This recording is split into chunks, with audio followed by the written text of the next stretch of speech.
ask the questions in Parliament, ask the Foreign and Commonwealth officers and the ministers to ensure that your leaders treat us fairly, humanely, and that we stop the crimes that are committed against your people every single day. God bless you.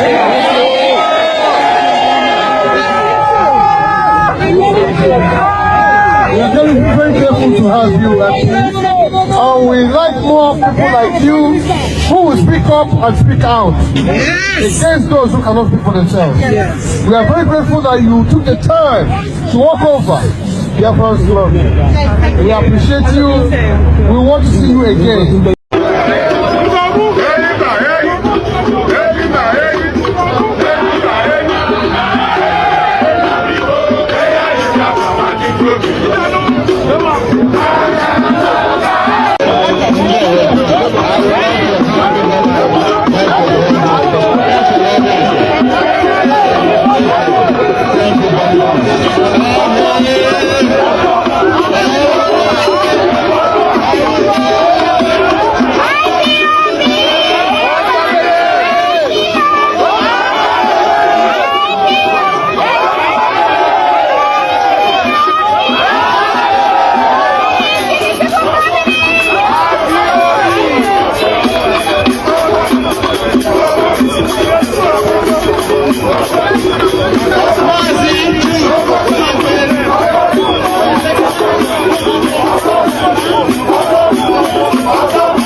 Kanu.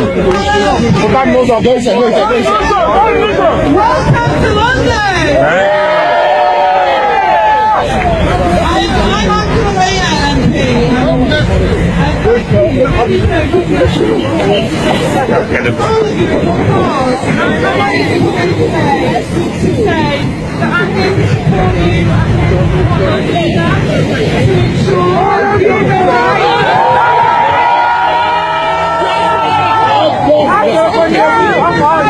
for everybody, not just for those that are on their side, that the people that they want to support. Every single person. You have my assurances that I will continue to ask the questions in Parliament, ask the Foreign and Commonwealth officers and the ministers to ensure that your leaders treat us fairly, humanely, and that we stop the crimes that are committed against your people every single day. God bless you.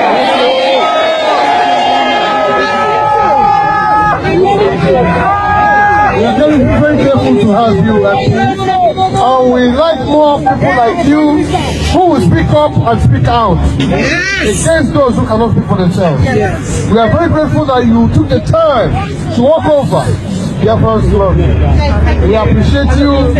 We want to see you again. And we would like you to work with us. We are peaceful people.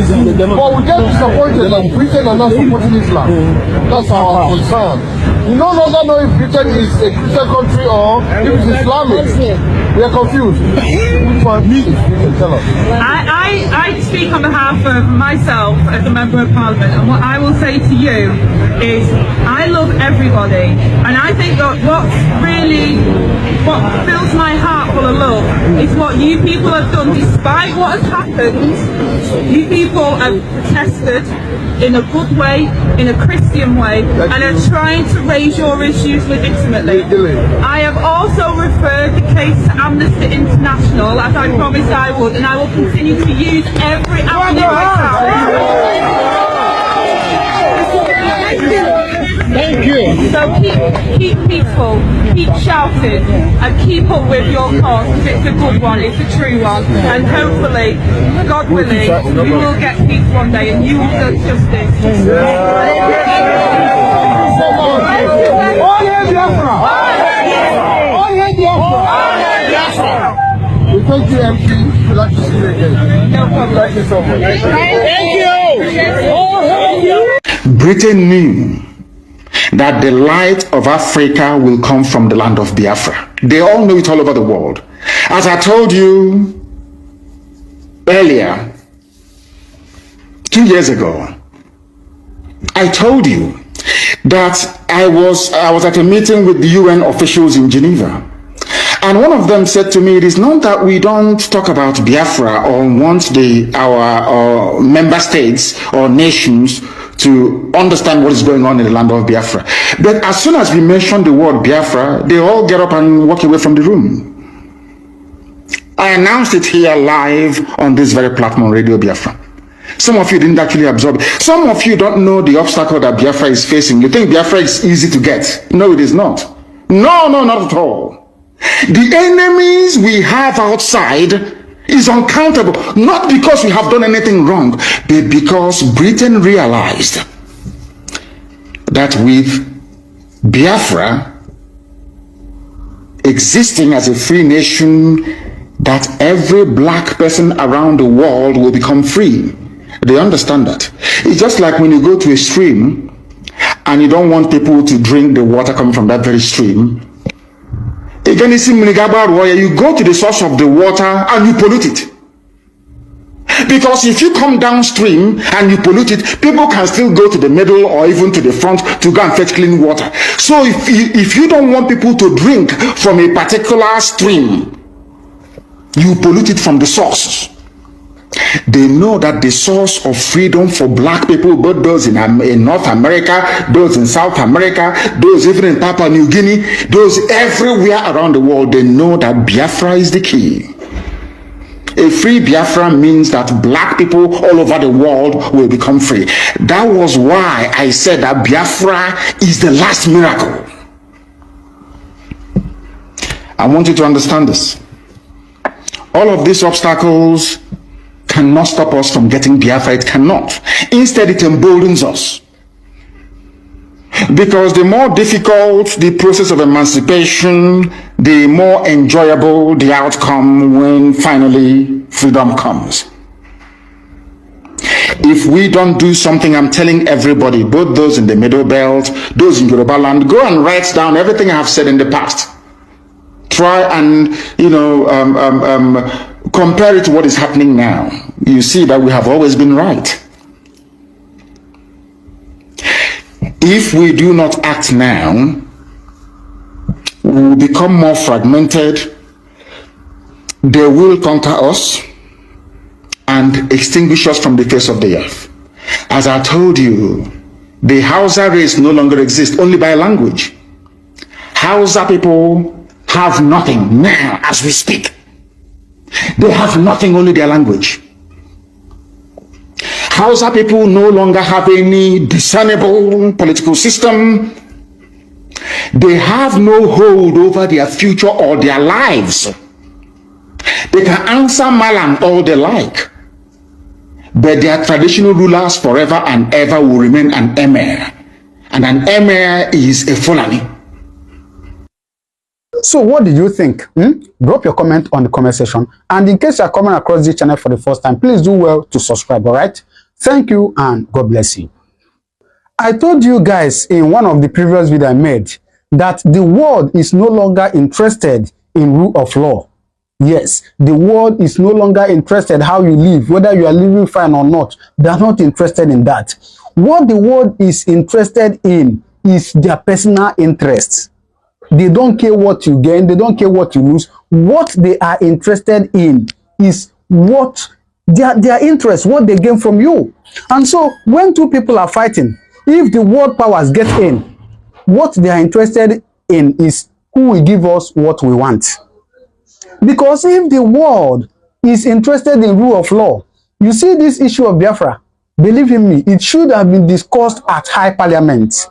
The world should have discussed this issue of Biafra recently in High Parliament. But what do we see? Tell me any part of the world, tell me any part of the continent that Biafrans has not protested. No, tell me. In Europe, in Asia, in Africa, tell me South America, tell me part of the world that the Biafrans has not protested. Biafrans has even protested at BBC headquarters. They have protested at UK embassy. They have protested at UN parliament. Tell me. Of course, I'm going to show you some of the videos. I'm going to show some of the videos so you believe and confirm what I'm saying. But yet, after all this protest, after everything, the world will still keep cold to the issue of Biafra. You know what they're waiting? Probably they're waiting when you guys begin to do rough things. But you know what? They might still come in. And if they don't get anything from you at that moment, they will still go against you. For instance, what is happening in DR Congo now? Some of you don't know in Congo. For the past 5 days, there has been a serious war in Congo. For the past 5 days, there has been, people are fleeing. People, they come out from Congo for the past 5 days. The M23. Some of you don't know. I follow the news, but I don't really want to talk about it. And now, even UN has sent their peacekeepers. Yes, UN has sent their soldiers to DR Congo to make peace and do some other things. And some of them are even supporting the government. So what am I saying in essence? That the world is not interested in rule of law. They're interested in their personal interests. But in all, what do we say? If God be for us, who can be against us? No matter anything, the people of the Israelites, before they left Egypt, did they kill so many people? Yeah, good morning, Mr. Christian. Simon Ekpa get people that are lobbying for Biafra, and it is a plus.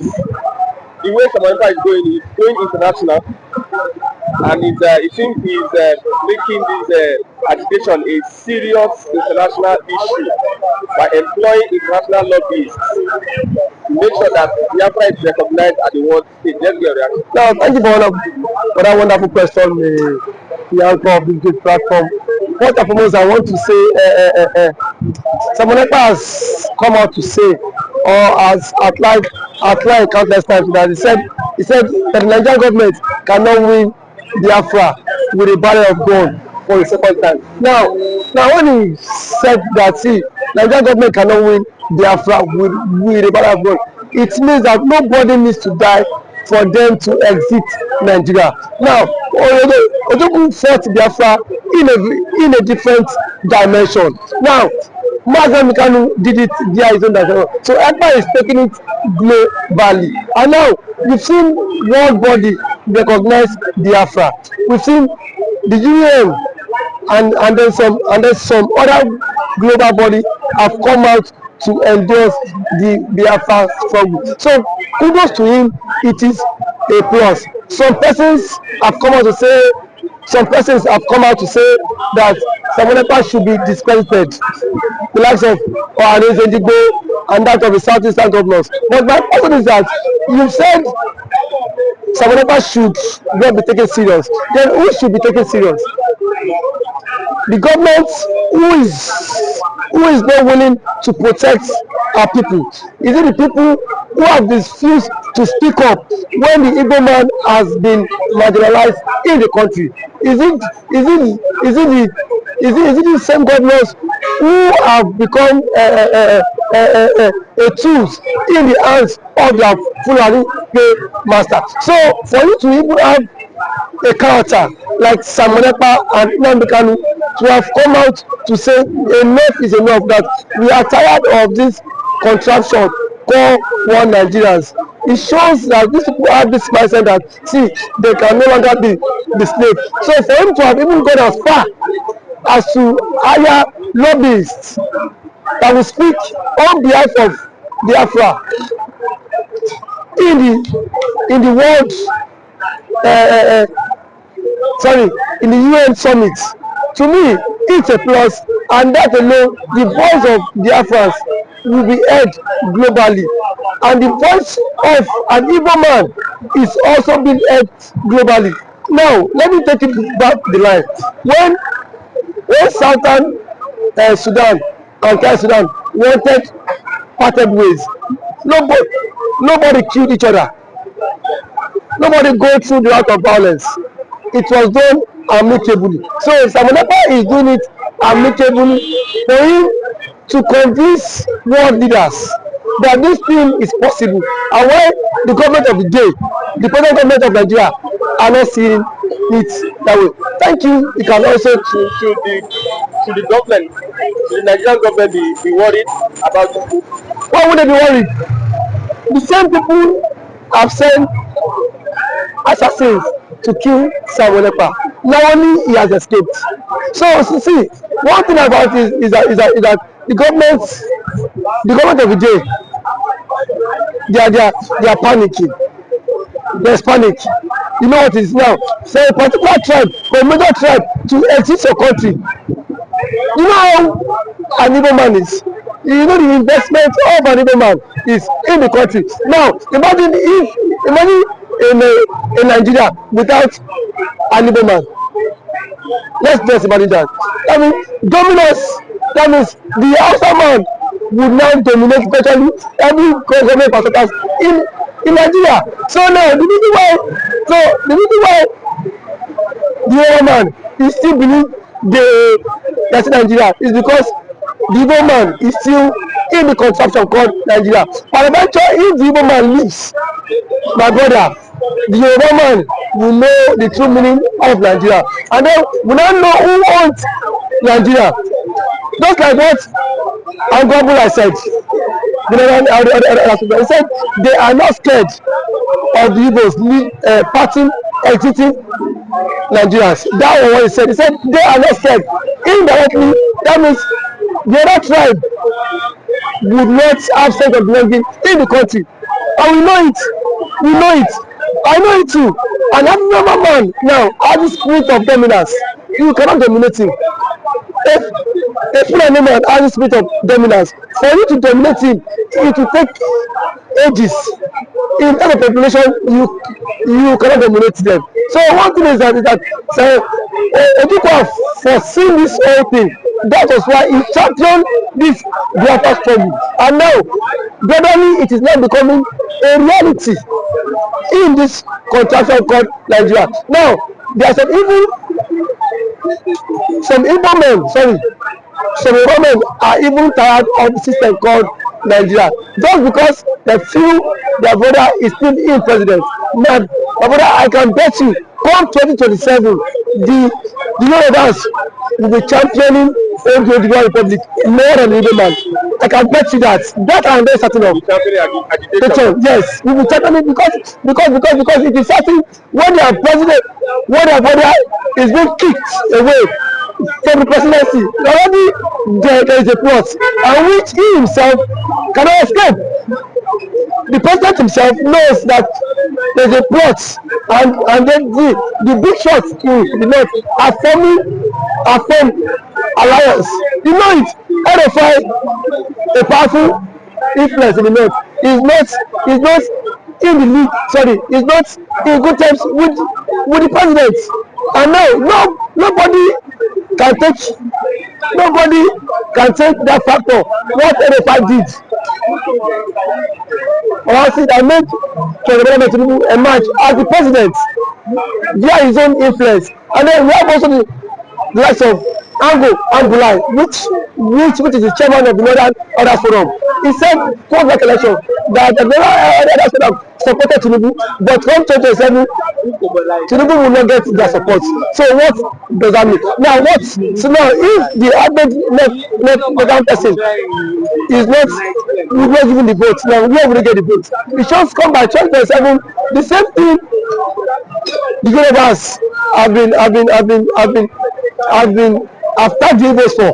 Now they will be the mastermind of it, because I can bet you by 2027 Yoruba will stop. And that's the slogan that will continue to trend, is that we are tired of the country, we want to follow the suit of the Igbo man and exit the country. And then the Igbo man now will not take them thank them for being unserious, because now that the government is championing for the exit, we are saying the government is not serious. There are claims that the government is not serious, but I can bet you when the system will also catch up with you, then you will know why the government has been championing to exit.